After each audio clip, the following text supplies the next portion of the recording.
கொடுக்கும் தேவனுக்கு கோடி கோடி ஸ்தோத்திரம். எனக்கு வாழ்வளிக்கும் இயேசு ராஜாவுக்கு வாழ்நாள் எல்லாம் ஸ்தோத்திரம். கர்த்தருடைய மகாபரிசுத்த நாமம் மகிமையடைவதாக. இந்த ஜெயத்து நேர நிகழ்ச்சிக்கு உங்கள் அனைவரையும் இயேசு கிறிஸ்துவ நாமத்தினாலே வாழ்த்தி வரவேற்கிறேன். சற்று நேர சிந்தனைக்காக நாம் எடுத்துக்கொண்ட வேத பகுதி ஏசாயா 26 அதிகாரம் 3 வசனம். ஏசாயா 26:3.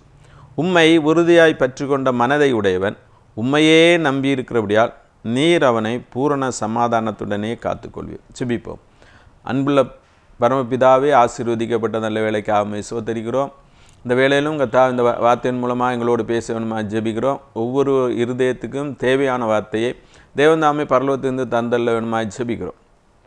இந்த வார்த்தை எங்களுக்கு மிகுந்த பிரயோஜனம் உள்ளதாக காணப்பட தேவன் ஒவ்வொருவருக்கும் இரக்கம் செய்யணுமா ஜெபிக்கிறோம். எங்களை தாழ்த்தி உம்முடைய சமூகத்திலே தருகிறோம். சகல துதிக நம்மை மேல் நமக்கே செலுத்துகிறோம். இயேசுவின் மூலம் ஜெபங்கள் அன்பு நிறைந்த பரமபிதாவே, ஆமென். தேவனை உறுதியாக பற்றி கொண்ட மனதை உடையவர்கள் அவரையே நம்பி இருக்கிறபடினாலே அவர்களை பூரண சமாதானத்தோடே தேவன் காத்துக்கொள்வார் என்று இந்த வசனத்திலே சொல்லப்பட்டிருக்கிறது. இன்றைக்கு உலகத்திலே சமாதானம் என்பது இல்லை. சமாதானம் இல்லாத நிலைமை. வீடுகளிலே சமாதானம் இல்லை, தனிப்பட்ட மனிதனிலே சமாதானம் இல்லை. இப்படி சமாதானம் இல்லாத நிலைமையிலே தேவன் பூரண சமாதானத்தை தருவார் என்று சொல்லப்பட்டிருக்கிறது. அதற்கு நம்ம செய்ய வேண்டியது தேவனையே உறுதியாக பற்றி கொள்ளணும். தேவனை உறுதியாக பற்றி கொண்டு அவரையே நம்பி இருக்கிறவங்களுக்கு தான் தேவன் அப்படி செய்வார் என்று இங்கே சொல்லப்பட்டிருக்கிறது. பரிபூர்ணமான சமாதானத்தை தருகிற தேவன். பரிபூர்ண சமாதானம் என்று சொல்லும்போது தேவனோடும் நமக்கு பூர்ணமான சமாதானம், தேவனோடு ஒப்புரவாகிறது. தேவனை இயேசு தம்முடைய இரத்தத்தினாலே நாம் தேவனிடத்தில் ஒப்புரவாகும் சிலாக்கியத்தை நமக்கு தந்தார். அதே போல் மனிதர்களிடத்திலேயே நம்ம சமாதானமாக இருப்பது, ஒவ்வொரு மனிதருக்குள்ளும் சமாதானமாக இருப்பது, நமக்குள்ளே சமாதானம் அப்படி தருவது தான் பூர்ணமான சமாதானம். எல்லா நிலைமையிலும் சமாதானம், நம்மை சுற்றி சமாதானம், நமக்குள்ளே சமாதானம், தேவனோடு சமாதானம். இப்படி பூர்ணமான சமாதானத்தை தேவன் தருவார். தேவனை உறுதியாக பற்றி கொள்ளுகிறவர்கள் அவரையே நம்பி இருக்கிறபடினால அவர் அப்படி செய்வார் என்று சொல்லப்பட்டிருக்கிறது. நாம் நம்முடைய வாழ்க்கையிலே தேவனை உறுதியாக பற்றி கொள்ளுகிறவர்களாக இருக்க வேண்டும். நம்ம ஒரு காரியத்துக்கு ஜெபித்து அதற்கு பதில் கிடைக்கவில்லைன்னா உடனே அதை விட்டுவிடக்கூடாது. நம்ம விசுவாசத்தில் உறுதியாக இருக்கணும். தேவன் எல்லா சூழ்நிலையிலிருந்து நம்மை விடுவிப்பதற்கு வல்லமை உள்ளவராக இருக்கிறார். சாத்தானுடைய போராட்டத்திலிருந்து அவர் விடுவிப்பதற்கு வல்லமை உள்ளவர்களாக இருக்கிறார். இந்த உலகத்தில் பொல்லாத மனிதருடைய கைகளுக்கு தப்புவிக்க அவர் வல்லமை உள்ளவராக இருக்கிறார். அவரால் கூடாதது ஒன்றுமில்லை. தேவன் பெரியவராக இருக்கிறார். இந்த உலகத்தில் எல்லாவற்றை விட அவர் பெரியவர். அவன் சர்வ வல்லமையுள்ள தேவனாக இருக்கிறார். வானத்தையும் பூமியும் படைத்த சர்வ வல்லமையுள்ள தேவன் நம்முடைய எல்லா காரியங்களுக்கும் நமக்கு ஜெயம் தருவதற்கு வல்லமையுள்ளவராக இருக்கிறார். எனவே நாம் அவர்களை உறுதியாக நிலைத்திருப்பது மிகவும் அவசியமாக இருக்கிறது. உறுதியாக இருக்கிறவங்களுக்கு தான் பூரணமான சமாதானத்தை தேவன் கட்டளையிடுவார். அப்படி அநேக பரிசுத்தவான்கள் ஜெபித்து ஜெயம் எடுத்திருக்கிறாங்க. நம்முடைய வாழ்க்கையிலும் நம்ம ஜெபத்தை விட்டுவிடக்கூடாது. நம்ம ஜெபிக்கும்போது, இன்னும் அதிகமாக ஜெபிக்கும்போது சோர்வுகளை உண்டாக்குற சூழ்நிலைகளை சாத்தான் நம்முடைய வாழ்க்கையில் கொண்டு போடலாம். அவை எல்லாவற்றையும் நம்ம ஒதுக்கி தள்ளிவிட்டு அந்த சோர்விலிருந்து விடுதலையாகி நம்ம ஜெபத்தில் மட்டும் உறுதியாக தரித்திருக்க வேண்டும். தேவனுடைய நம்பிக்கையிலே விசுவாசத்தில் உறுதியாக தரித்திருக்கணும். ஒரு நாளைக்கு நம்ம ஜெபம் பண்ணிட்டு அதை அப்படியே விடக்கூடாது. ஜெயம் கிடைக்கும் வரைக்கும் நம்ம தேவனிடத்தில் போராடணும். அப்படி போராடி தான் ஜெயம் எடுக்க முடியும். ஜெயமில்லாத பகுதியில் நாம் ஜெயம் எடுப்பதற்கு தேவனோடு அதிகமாக போராடி ஜெபிக்கிறவர்களாக காணப்பட வேண்டும். அப்படி ஜெபித்து ஜெயம் எடுத்த ஒரு பரிசுத்தவானை பற்றி நாம் பார்க்க முடியும். ஆதியாகமம் 32 அதிகாரம் 26 வசனம். அவர் நான் போகட்டும், பொழுது விடுகிறது என்றார். அதற்கு அவன், நீர் என்னை ஆசீர்வதித்தால் ஒழிய உம்மை போக விடேன் என்றான். இங்கே யாக்கோபை பற்றி சொல்லப்பட்டிருக்கிறது. யாக்கோபு யாப்போக்கு என்ன ஆற்றினை கடந்து அவருடைய குடும்பத்தை விட்டு தனியாக போய் ராத்திரி முழுவதும் போராடுகிறார். தனக்கு முன்னே ஒரு பெரிய பிரச்சனை இருக்கிறது. தன்னுடைய சகோதரன் அவரை பயக்கிறான். அதனாலே வந்து அவருக்கு உயிருக்கு கூட ஆபத்து இருக்கிறது. எப்போ வாய்ப்பு கிடைக்கும் அப்போது யாக்கோபை கொன்றுவிட வேண்டும் என்று ஏசா துணிந்து இருக்கிறான். நம்ம இந்த செய்தியெல்லாம் அவருக்கு இருக்கிறது. அப்படி இருக்கும்போது தான் தேவனிடத்தில் வருகிறார். நம்முடைய எல்லா பிரச்சனைகளுக்கும் தேவனிடத்தில் பதில் இருக்கிறது. தேவனிடத்தில் பதில் இல்லாத ஒரு பிரச்சனையுமே கிடையாது. என்ன பிரச்சனையாக இருந்தாலும் தேவன் நமக்கு பதில் தருகிறவராக இருக்கிறார். இங்கே யாக்கோபுக்கு முன்னதாக பெரிய பிரச்சனை ஒன்று இருக்கிறது. தேவன் தான் வர சொன்னார். லாபானை விட்டு அவருக்கு வாக்களிக்கப்பட்ட அந்த தேசத்தில் வருவதற்கு அவர்தான் தேவன் தான் சொன்னார். பெத்தேலுக்கு கடந்து செல்ல வேண்டியவராக இருக்கிறார். அங்கே போகும்போது ஏசாவை சந்தித்து தான் ஆக வேண்டும். ஏசாவை எப்படி இதுக்கு முன்னாடி 2 தடவை ஏமாற்றி இருக்கிறாரு. அதனால ஏசா இவருக்கு மேலே கோபமாக இருக்கிறாரு. எனவே அந்த யாக்கோபு மிகவும் பயந்து கொண்டு இருக்கிற சூழ்நிலையாக இருக்கிறது. எனவே தேவனிடத்தில் ஜெபிக்கிறார். நாம் நம்முடைய மாம்ச எண்ணங்களை விட்டு தேவனை நம்பி வரும்போது முழுமையாக நம்மை அர்ப்பணித்து தேவனிடத்தில் ஜெபிக்கும்போது எல்லா பிரச்சனைகளுக்கும் தேவன் பதில் தருகிறவராக இருக்கிறார். அப்போ தான் ஜெபிக்கிறார். ராத்திரி பூரா போராடி ஜெபிக்கிறார். நம்ம அதிகமாக தேவனுடைய சமூகத்தில் போராடி ஜெபிக்கிறவர்களாக இருக்கணும். ஜெபிக்கிறவங்க தான் ஜெயம் எடுக்க முடியும். நம்முடைய வாழ்க்கையில் பெரிய மாற்றங்களை கொண்டு வருது ஜெபந்தான். ஜெபம் இல்லாமல் நம்ம ஒன்றுமே செய்ய முடியாது. ஜெபிக்கிறவங்க தான் ஜெயம் எடுத்துக்கொள்ள முடியும். எனவே நம்ம ஜெபத்தை ஒரு நாளும் விட்டு விடக்கூடாது. ஜெபித்தால் தான் ஜெயம். எல்லா காரியங்களும் ஜெயம் கொண்டு வருவது ஜெபந்தான். எனவே அவள் ஜெபித்து போராடி கொண்டிருக்கிறார். தேவனோடு போராடுகிறார். விடியும் அளவும் போராடி ஜெபிக்கிறார். அங்கே அவர் ஒரு புருஷர் விடியும் அளவும் அவரோடு போராடி கொண்டு இருக்கிறார். தேவதூதன் அவருக்கு அவரோடு போராடி கொண்டு இருக்கிறார். அப்போ விடிந்த போது சொல்கிறாரு, இனி நான் போகிறேன் அதாவது அப்படின்னு சொல்கிறார். அப்போ யாக்கோபு சொல்கிறாரு, நீர் என்னை ஆசீர்வதித்தாலொழிய உம்மை போக விட மாட்டேன். அப்படி நம்ம நம்முடைய ஆசீர்வாதத்தை பெற்றுக்கொள்ளும்படி வரைக்கும், நம்முடைய ஜெபத்துக்கு பதில் கிடைக்கும் வரைக்கும் தேவனுடைய பாதத்தை நம்ம பிடிச்சிருக்கணும். உண்மை நான் போக விட மாட்டேன். நீ இந்த விஷயத்தில் எனக்கு ஒரு நியாயம் செய்யணும், இந்த விஷயத்தில் ஒரு ஆசீர்வாதத்தை தரணும், இந்த விஷயத்தில் என்னுடைய தேவையை சந்திக்கணும், என்னுடைய பலவீனத்தில் சுகம் தரணும், என்னுடைய ஆவிக்குரிய அந்த போராட்டத்தை விடுதலை தரணும், அந்தகார இருள்கள் போராடுகிற வல்லமைகளிலிருந்து விடுதலை தரணும், அதுவரைக்கும் நம்ம விடமாட்டேன் அப்படின்னு ஜெபிச்சாச்சுன்னா நிச்சயமாக பதில் உண்டு. எனவே அவர் போக விட மாட்டேன்னு சொன்னோடனே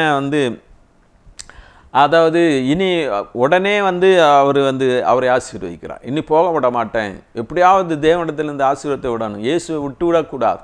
இயேசுவிடத்தில் நம்ம வருந்தி கேட்கணும். நம்ம போராடி ஜெபிக்கணும்.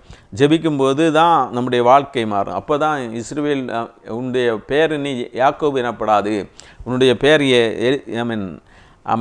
இஸ்ரவேல் எனப்படும், நீ மனிதனோடும் தேவனோடும் போராடி ஜெயமெடுத்தாயே அப்படின்னு சொல்லி அங்கே சொல்லப்பட்டிருக்கு. நம்முடைய வாழ்க்கையிலே ஜெயம் இல்லாத பகுதியில் நம் ஜெயம் எடுப்பதற்கு அந்த யாக்கோபை போல போராடி ஜெபிக்கணும். போராடி ஜெபித்தாச்சுன்னா நம்முடைய வாழ்க்கை மாறும், நிச்சயமாகவே மாறும். மாறாத ஒரு பிரச்சனையும் கிடையாது. இந்த உலகத்திலே நம்ம மேற்கொள்ள முடியாத ஒரு பிரச்சனையும் கிடையாது. எல்லாவற்றையும் நம்மளால் மேற்கொள்ள முடியும். எனவே அவருடைய பேரை மாற்றுறது, ஏமாற்றுக்காரன் என்று இருக்கிற பேர் பிரின்ஸ் ஆஃப் காட் என்று மாறுகிறது. நீ தேவனுடைய இளவரசன் அப்படின்னு மாறுகிறது. அவனுடைய சூழ்நிலையே மாறிப்போச்சு, யாக்கோவுடைய சூழ்நிலையே மாறிப்போச்சு. இப்போ ஏசா வர்றார். ஏசாவை சந்திக்கும் போது யாக்கோபு பழைய மனிதனாக இல்லை, அவர் ஏமாற்றுகிறவராக இல்லை, இப்போ தேவனுடைய இளவரசராக இருக்கிறார். எனவே அவர் ஏசாவை சந்திக்கும் போது ஏசாவிடத்தில் வணங்கி விழுறார் அவர் காலில். அப்போ 2 பேரும் முத்தம் செய்கிறாங்க. பகை அன்பாக மாறியது. மனிதனோடு உள்ள ஐக்கியம் உண்டானது. சமாதான குறைவுகள் மாறி ஐக்கியம் உண்டானது. ஏசா 400 பேரோட எதிர்கொள்ள வருகிறான் என்று கேட்ட உடனே அவர் அப்படி ஜெபித்தார். ஜெபித்த உடனேயே அவருக்கு தேவன் பதில் கொடுத்தார். நம்முடைய வாழ்க்கையிலும் இந்த உலகத்தில் மனிதனுடைய சாத்தானுடைய போராட்டமா என்ன போராட்டமாக இருந்தாலும் எல்லாவற்றிலிருந்தும் ஜெயம் தருவதற்கு தேவன் வல்லமை உள்ளவராக இருக்கிறார்.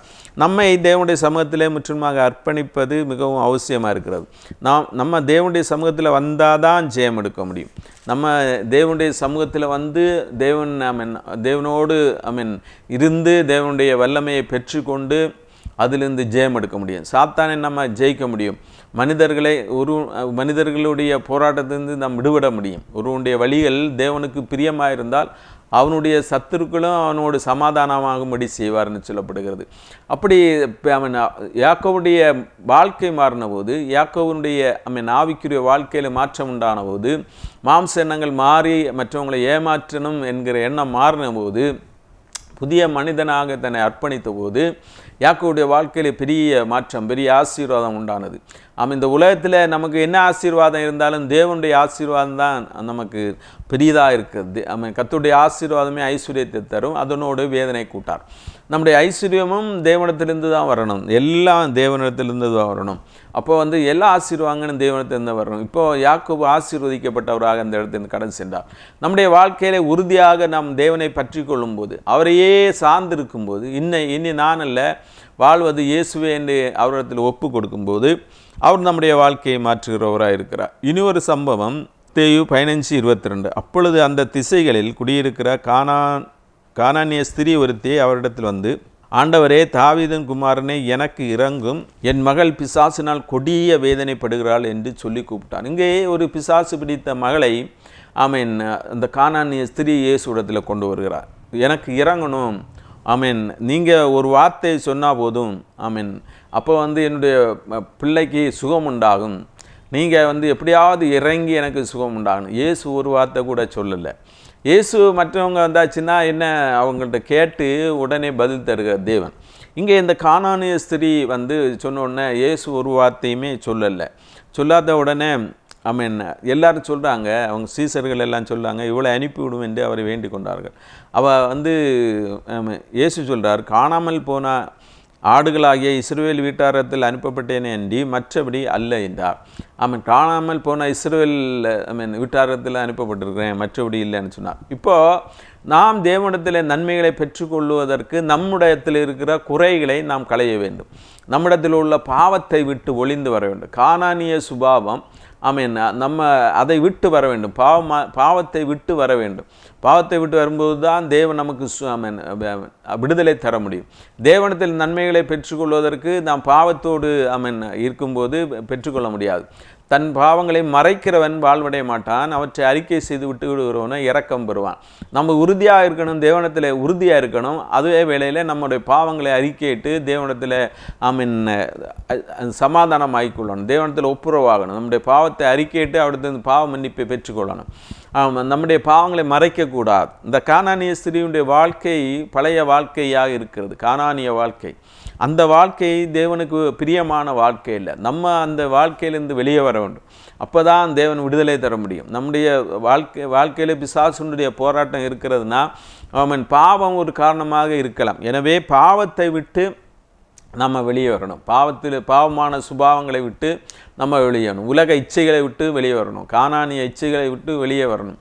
இந்த உலகத்துக்கு ஏற்ற உலகத்துக்கு ஒத்த வேஷம் தெரியாமல் தேவனுக்கு பிரியமானதை செய்கிறவர்களாக நம்ம மாறும்போது விடுதலை உண்டாகும். இயேசு எல்லாரையும் ஏற்றுக்கொள்கிறார்.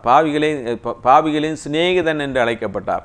அவனால் பாவத்தை அவர் வெறுக்கிற தேவன். எனவே பாவத்தோடு நம்ம அவரிடத்தில் ஜெயம் எடுத்துக்கொள்ள முடியாது.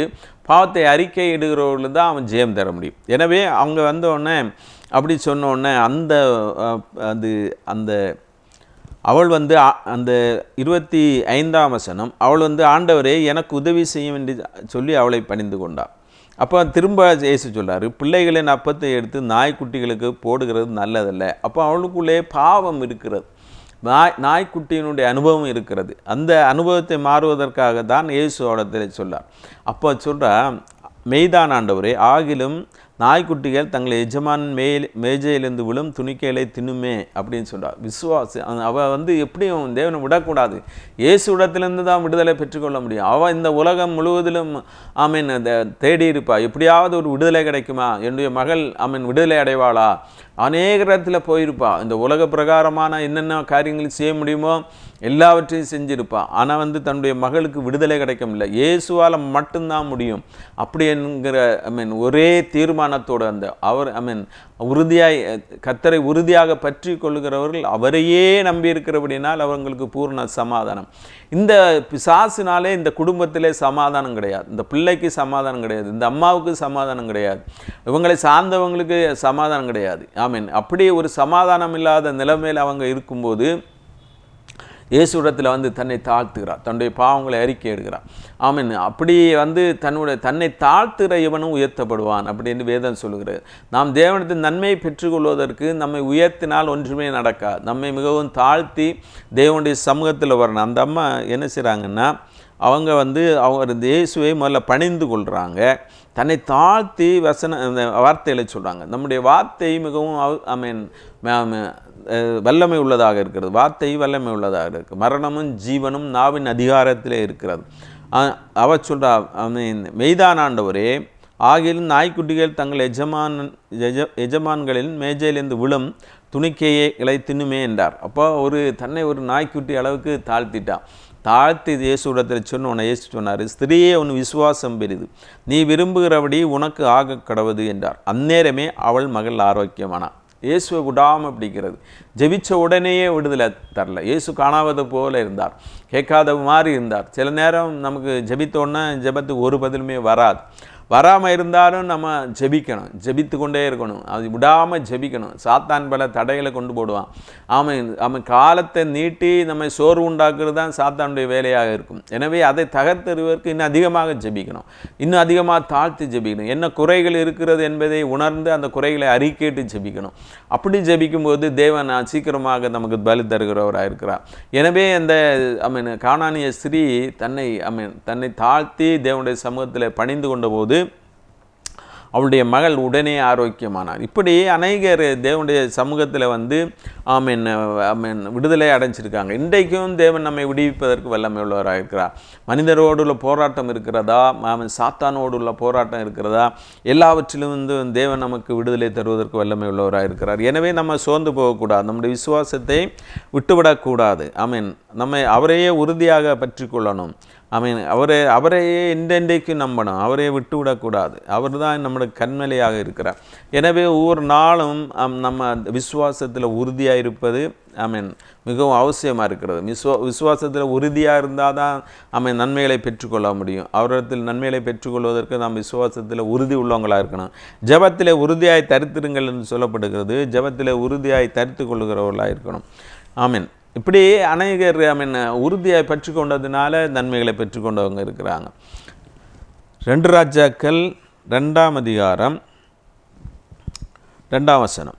எலியா எலிசாவை நோக்கி, நீ இங்கே இரு, கர்த்தர் என்னை பெத்தேல் மட்டும் போக அனுப்புகிறார் என்றான். அதற்கு எலிசா, நான் உம்மை விடுகிறதில்லை என்று கர்த்தரின் ஜீவனையும் உம்முடைய ஜீவனையும் கொண்டு சொல்லுகிறேன் என்றார். அப்படியே இருவரும் பெத்தேலுக்கு போனார்கள். எலியா எடுத்துக்கொள்ளப்பட போகிறார், பரலோகத்துக்கு எடுத்துக்கொள்ளப்பட போகிறார். இன்றைக்கு எல்லாருக்கும் தெரியும், அன்னைக்கு எலியாவுக்கு தெரியும், எலிசாவுக்கு தெரியும், தீர்க்கதரிசியுடைய புத்திரர்களுக்கு தெரியும். அநேகருக்கு அது தெரிந்திருக்கிறது. அநேகர் தீர்க்கதரிசியுடைய புத்திரர்கள் எல்லாம் அறிஞ்சிருக்கிறாங்க. அங்கே தீர்க்கதரிசன வரத்தின் மூலமாக அவங்க அறிஞ்சு வச்சுருக்காங்க. இப்போ எலியா கில்காவில் இருக்கிறார். எலியா கில்காவில் இருக்கிறார். 2 பேரும் எலிசாவும் அங்கே தான் இருக்கிறார். அப்போ எலிசா தான் எப்போதும் எலியாவோட இருக்கிறவர். எலியாவுடைய கைகளுக்கு தண்ணீர் வார்த்தவர் என்று சொல்லப்படுகிறது. அப்போ பரிசுத்தவான்களை நம்ம மதிக்கணும், நம்முடைய சீனியர்களை நம்ம மதிக்கணும், நமக்கு போதித்தவர்களை நம்ம மதிக்கணும், நம்மை வழிநடத்தினவர்களை நம்ம மதிக்கணும். அது மிகவும் அவசியமாக இருக்கிறது. அந்த இதுக்கு எலிசா அதற்கு அடையாளமாக இருக்கிறார். எலியாவை ரொம்ப மரியாதையாக வைத்திருந்தார். அப்படி வைத்திருந்தவர் தான் இப்போ எலியா சுழல் காற்றினாலே பரலோகத்துக்கு எடுத்து கொள்ள போகிறார் என்பது எலிசாவுக்கு தெரிகிறது, தீர்க்கதரிசியுடைய புத்திரர்களுக்கு தெரிகிறது, எல்லாருக்கும் தெரிகிறது. மற்ற எல்லாருமே ஒரு பார்வையாளர்களாக இருக்கும்போது எலிசா தன்னை ஒரு தீர்மானத்தோடு எலியாவிடத்தில் கடந்து வருகிறார்.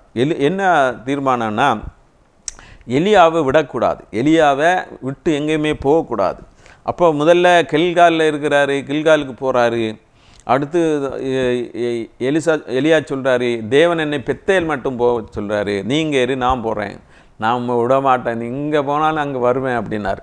அடுத்து வந்து அந்த எரிகோவுக்கு போகிறார், அங்கேயும் கூடயே போகிறார். யோர்தானுக்கு போகிறாரு, யோர்தான் வரைக்கும் போகிறார். இன்னும் போவாரா அப்படின்னு பார்த்தா யோர்தானை தாண்டி மறுகரையில் போகிறார். மறுகரைக்கு போனாலும் போவார். ஐமீன் அவரை பின்பற்றியே வர்றார். இப்போ வந்து அவரை விடாத பின்பற்றினோன்னா அந்த பரிசுத்தவான் எலியா அவருக்கு இவர் என்ன கேட்க இருக்கிறார் என்பதை அறியணும்னு ஆசை. நீ இப்படியே பின்பற்றி வர்றே, உனக்கு என்ன செய்யணும் அப்படின்னு சொல்லி 2 ராஜாக்கள் 2ஆம் அதிகாரம் 9ஆம் வசனம். 2 ராஜாக்கள் 2:9. அவர்கள் அக்கறைப்பட்ட முன்பு எலியா எலிசாவை நோக்கி, நான் உன்னை விட்டு எடுத்துக்கொள்ளப்படும் முன்னே நான் உனக்கு செய்ய வேண்டியது என்ன கேள் என்றார்.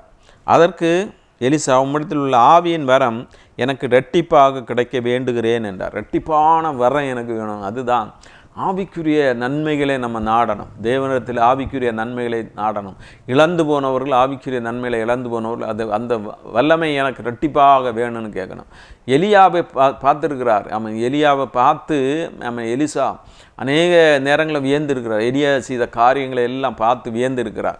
இப்போ அந்த ஆவியின் வல்லமை தான் எனக்கு வேணும். உம்மிடத்தில் உள்ள சொத்து வேண்டாம், உம்மிடத்தில் இருக்கிற எல்லாம் ஒன்றும் எனக்கு வேண்டாம், உம்மிடத்தில் இருக்க ஆவியின் வல்லமை தான் எனக்கு வேணும். ஆவிக்குரிய வரங்களை நம்ம நாடணும், ஆவிக்குரிய வல்லமையை நாடணும். அதுதான் அந்த உலகத்திலே நம்ம வெற்றி உள்ளவர்களாக ஜீவிப்பதற்கு நமக்கு பலன் தருகிறது. நம்ம சோர்ந்து போகாமல் எப்பொழுதும் தேவனோடு ஐக்கியமாக இருப்பதற்கு நம்முடைய ஆவியின் வல்லமை தான் உதவி செய்கிறதா இருக்கிறது. அப்போ ஆவியின் வல்லமை இன்னும் அதிகமாக நம்ம பெற்றுக்கொள்ளணும். அதற்காக போராடணும். அதற்காக போராடி தான் நம்ம வெற்றி ஜெயம் எடுத்துக்கொள்ள முடியும். எனவே தேவனுடைய பாதத்தில் நம்ம அதிகமாக போராட வேண்டியது ஆவிக்குரிய கிருபைகளை பெறுவதற்காக போராடணும். அதுதான் எலிசா செஞ்சார். தன்னுடைய எஜமானனாகிய எலியா எடுத்துக்கொள்ளப்படும் போது அவருடைய ஆவியின் வரம் இரட்டிப்பாக வேணும் அப்படின்னு சொல்லி ஒரு மன்றாட்டை வைக்கிறார்.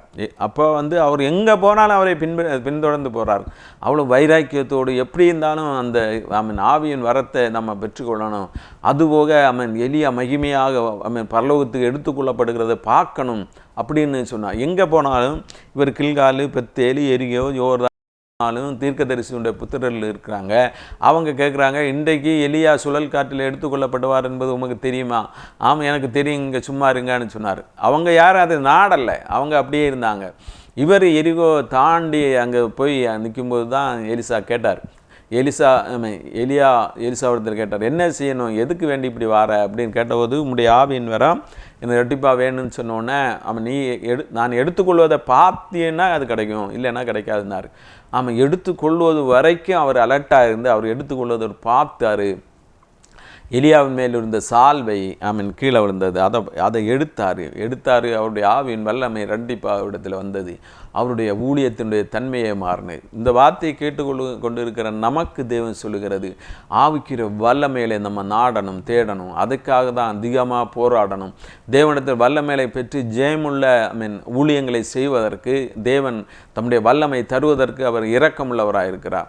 துரோகிகளுக்காக வரங்களை பெற்ற தேவன் நமக்கு அது தருவதற்கு இரக்கமுள்ளவராக, கிருபையுள்ளவராக இருக்கிறார். அவரிடத்தில் நம்ம வாஞ்சியோடு மன்றாடும்போது அதை தருகிறவராக இருக்கிறார்.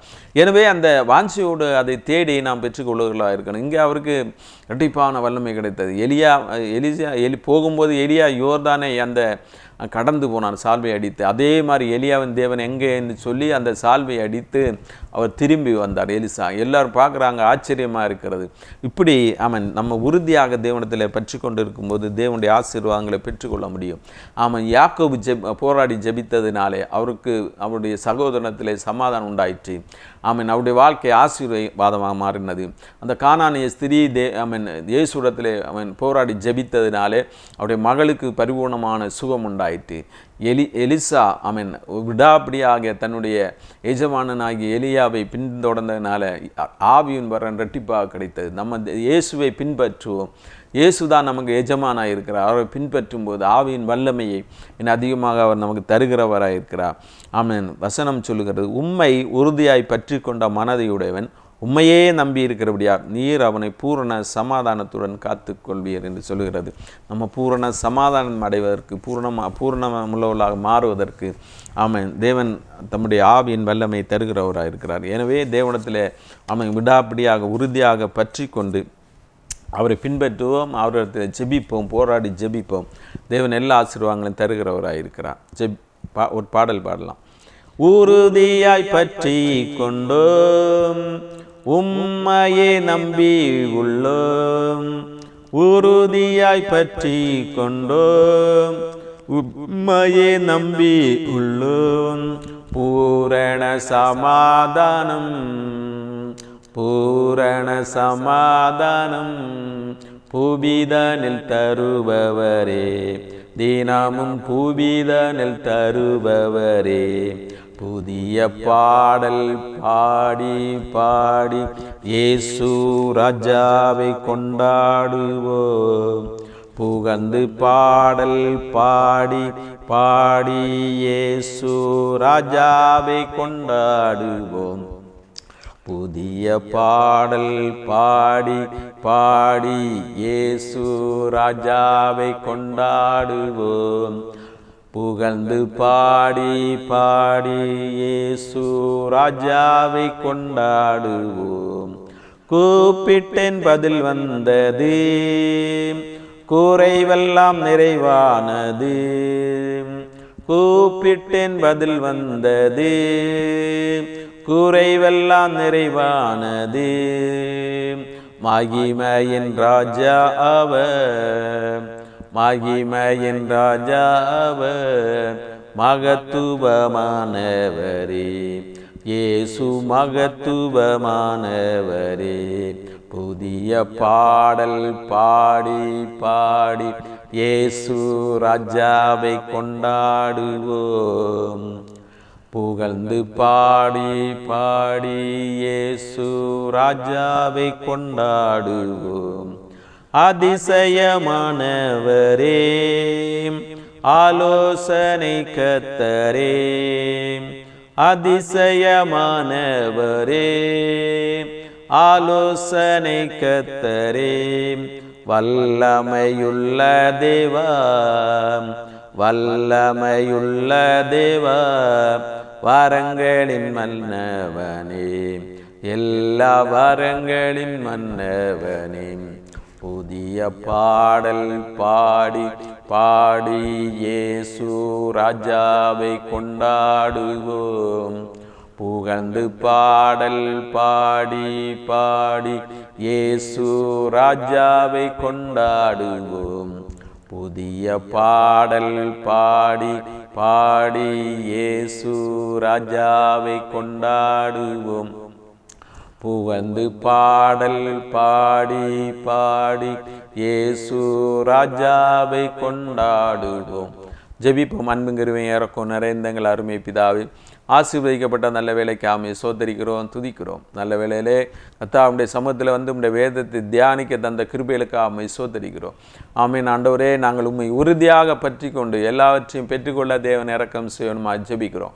உண்மையே நம்பி இருக்க கிருபை செய்யுங்க இயேசுவே. நம்முடைய ஆசீர்வாதத்தினால் ஒவ்வொருவரையும் நிரப்பணுமா ஜெபிக்கிறோம். கர்த்தா, நன்மைகளை தர வேணுமா ஜெபிக்கிறோம். என்னென்ன காரியங்களில் இப்போது போராட்டத்தோடு இருக்கிறார்களோ தேவன்தாமை விடுதலை கொடுக்க வேணுமா ஜெபிக்கிறோம். கர்த்தா, மனிதர்களுக்குள்ளே இருக்கிற போராட்டங்களை தேவன்தாமை முறியடிக்க வேணுமா ஜெபிக்கிறோம்.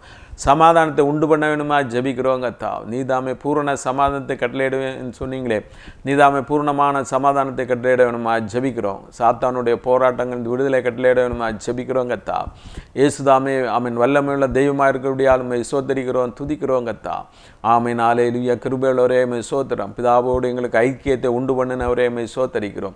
அந்த ஐக்கியத்திலே நாங்கள் நிலைத்திருக்க தேவன்தாமை இறக்கம் செய்யணுமா ஜெபிக்கிறோம். பாவ போராட்டத்தோடு இருக்கிறவர்களுக்கு தேவன்தாமை விடுதலை கட்டளையிட வேணுமா ஜெபிக்கிறோம். கர்த்தா, உடைய இரத்தத்தால் கழிவு ஒன்றோட பரிசுத்தமாக்க வேணுமா ஜெபிக்கிறோம். சாத்தானுடைய போராட்டத்தோடு இருக்கிறவர்களை விடுதலையாக்க வேணுமா ஜெபிக்கிறோம். கர்த்தா, விசேஷமாக உடைய ஆவிக்குரிய வல்லமையில ஒவ்வொருவருக்கும் அதிகமாக தர வேணுமா ஜெபிக்கிறோம். இன்னும் அதிகமான ஜெபாவியை ஊற்றணுமா ஜெபிக்கிறோம். யாக்கோபு ஜெபித்தது போல போராடி ஜெபிக்க எங்களுக்கு கிருபை செய்யணுமா ஜெபிக்கிறோம். நீர் எங்கே சென்றாலும் அங்கே உண்மை பின் சென்று வர தேவனுங்களுக்கு உதவி செய்யணுமா ஜெபிக்கிறோம். நீர் உம்முடைய சித்தத்தின்படியே நாங்கள் ஒவ்வொரு இடத்திலும் கடந்து செல்ல தேவனுங்களுக்கு இரக்கம் செய்யணுமா ஜெபிக்கிறோம். கர்த்தா, இப்போது உங்கள் பலவிதமான பிரச்சனையோடு இந்த ஜெபத்திலே பங்குள்ளவர்களுக்காக ஜெபிக்கிறோம். வியாதியோடு இருக்கிறவர்களை தேவன்தாமை தொட்டு சுகமாக்க வேணுமா ஜெபிக்கிறோம். சாசின் கட்டுகளை இருக்கிறவர்களை தேவன்தாம் விடுதலையாக்க வேணுமா ஜெபிக்கிறோம். குமாரன் விடுதலையாக்கினால் மெய்யாகவே விடுதலையாவீர்கள் சொன்னீரே. உடைய வார்த்தையின்படியான மெய்யான விடுதலையே தேவன் தாமே கட்டளையிட வேணுமா ஜெபிக்கிறோம். ஹல்லேலூயா. கிருபையுள்ளவரே உம்மை ஸ்தோத்திரம். வியாதியோடு ஆஸ்பத்திரிகளிலும் வீடுகளிலும் இருக்கிறவர்களே தேவன் ஹல்லேலூயா தொட்டு சுகமாக்க வேணுமா ஜெபிக்கிறோம். பலவிதமான தேவைகளோடு இருக்கிறவர்களுடைய தேவைகளை தேவன் தாமே சந்தித்தள்ள வேணுமா ஜெபிக்கிறோம். வேலை ஸ்தலங்களில் போராட்டத்தோடு இருக்கிறவர்களுக்கு இது எல்லா போராட்டத்தையும் விடுதலை கொடுக்க வேணுமா ஜெபிக்கிறோம். விடுவிக்கிற கரம் வெளிப்பட வேணுமா ஜெபிக்கிறோம். நன்மையான ஈவுகளை தேவன் தாமே கட்டளையிட வேணுமா ஜெபிக்கிறோங்கத்தா. ஆமேன். ஹல்லேலூயா. சோதரம் போக்கிலும் வரத்திலும் ஒவ்வொருவரையும் பாதுகாத்து கொள்ளுங்க. உம்முடைய பாதுகாப்பின் கரம் கூட இருக்கணுமா ஜெபிக்கிறோம். உம்முடைய சமூகம் ஒவ்வொருவருக்கும் முன் செல்ல வேணுமா ஜெபிக்கிறோங்கத்தா. எங்களை ஒன்றுமில்லை, எங்களை தாழ்த்தி உம்முடைய சமூகத்தில் தருகிறோம். சகல துதிகனமையும் எல்லாமுக்கு செலுத்துகிறோம். இயேசுவின் மூலம் ஜெபங்கள் அன்பர் என்ற பரமபிதாவே. ஆமென். ஜெயம் கொடுக்கும் தேவனுக்கு கோடி கோடி ஸ்தோத்திரம். வாழ்வழிக்கும் இயேசு ராஜாவுக்கு வாழ்நாளெல்லாம் ஸ்தோத்திரம். ஜெயம் கொடுக்கும் தேவனுக்கு கோடி கோடி ஸ்தோத்திரம்.